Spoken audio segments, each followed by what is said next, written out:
hindi naman ako yung katabi ko yun eh. Alam nyo kayo, napaka-aarte nyo na. Nung araw na yung teacher namin, kinukulong pa kami doon sa mitagwa ng walis. Kayo ang aarte nyo, binato lang kayo ng eraser sa mukha. Tapos pina-squat lang kayo. Napaka-aarte nyo na.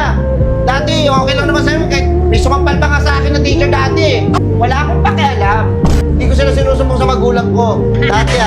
Dati, kinukulong pa kami sa taguan ng walis. Pinapaano pa kami sa initan, sa araw, pinapag-squat pa kami doon. Ang sasaya pa namin. Kayo nga arte nyo, konti ka doon sa inyo. Si Bidyo, si sumbong sa magulang. Napakahihina ng loob nyo. Hindi nyo napunta yung teacher nung araw. Yun yung nagpatibay sa amin. Hindi yung kada konting gibot, sumbong. Konting gibot, iyak. Ang saselan nyo. Hindi, wala akong gagawin. Hayaan ko lang yung teacher mo. Idisiplina ka. Sila ang pangalawa nyo magulang.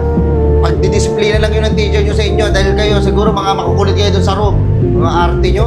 Buti nga, binato ka lang ng ng eraser eh. Kung ako teacher mo, babatuhin kita ng bangko sa mukha.